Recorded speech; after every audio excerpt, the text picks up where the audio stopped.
i7 ગુજરાતનો અવાજ। નમસ્કાર દર્શક મિત્રો, i7 ન્યૂઝ ગુજરાતીની સાથે હું છું આપની સાથે પાયલ બામભણિયા। તો જોઈએ આજના મહત્વના સમાચાર। આણંદ જિલ્લાના તારાપુર નજીક રેલવે સ્ટેશનથી તારાપુર શહેરને જોડતા મુખ્ય માર્ગ પર ચાલી રહેલા રિનોવેશન કામમાં કોન્ટ્રાક્ટરની ગંભીર બેદરકારી સામે આવી છે। સ્થાનિક લોકોના આક્ષેપ મુજબ રોડના કામમાં જરૂરી ગુણવત્તાનો માલ નાખવામાં આવતો નથી, તેમજ કામ કરતા મજૂરોને કોઈપણ પ્રકારની સેફટી સુવિધાઓ આપવામાં આવી નથી। રોડ રિનોવેશન દરમિયાન મજૂરો સેફટી બૂટ, હેલ્મેટ કે રિફ્લેક્ટર જેકેટ વગર જ કામ કરતા નજરે પડ્યા હતા, જેનાથી કોઈપણ સમયે અકસ્માત થવાની શક્યતા નકારી શકાતી નથી।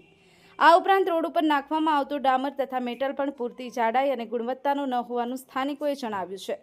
રોડનો બેઝ યોગ્ય રીતે તૈયાર કર્યા વગર જ ઉપરથી ડામર પાથરી દેવામાં આવતું હોવાના દ્રશ્યો સામે આવ્યા છે। સ્થાનિક નાગરિકોએ રોષ વ્યક્ત કરતા જણાવ્યું હતું કે આવી બેદરકારીથી બનાવેલો રોડ એકાદ વરસાદમાં જ તૂટી જશે અને ફરીથી ખાડા પડી જશે, જેના કારણે વાહન ચાલકોને મુશ્કેલીનો સામનો કરવો પડશે, તેમજ અકસ્માતની ઘટનાઓમાં વધારો થવાની ભીતિ છે। સરકારી યોજનાના કરોડો રૂપિયા ખર્ચાઈ રહ્યા હોવા છતાં કામની ગુણવત્તા અંગે કોઈ દેખરેખ ન રાખવામાં આવતી હોવાનો આક્ષેપ પણ કરવામાં આવ્યો છે। Bureau chief Narendra Sharma, i7 news Gujarati, Anand.